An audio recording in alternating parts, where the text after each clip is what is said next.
مومنو اللہ سے ڈرو جیسا کہ اس سے ڈرنے کا حق ہے، اور مرنا تو مسلمان ہی مرنا۔ جن لوگوں نے اپنے دین کے حصے بکھرے کر لیے اور خود بھی کئی فرقے ہو گئے، ان سے تم کو کچھ کام نہیں، ان کا کام اللہ کے حوالے، پھر جو کچھ وہ کرتے رہے ہیں وہ ان کو سب بتائے گا۔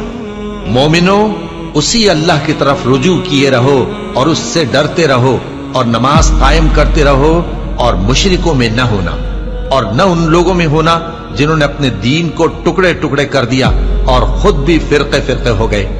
ہر فرقہ اسی میں مگن ہے جو اس کے پاس ہے، اور اس شخص سے بڑھ کر بات کا اچھا کون ہو سکتا ہے جو اللہ کی طرف بلائے اور عمل نیک کرے اور کہے کہ میں مسلمان ہوں۔ اور اللہ کی راہ میں جہاد کرو جیسا جہاد کرنے کا حق ہے۔ اس نے تم کو منتخب کیا ہے اور تم پر دین کی کسی بات میں تنگی نہیں کی، اور تمہارے لیے تمہارے باپ ابراہیم کا دین پسند کیا۔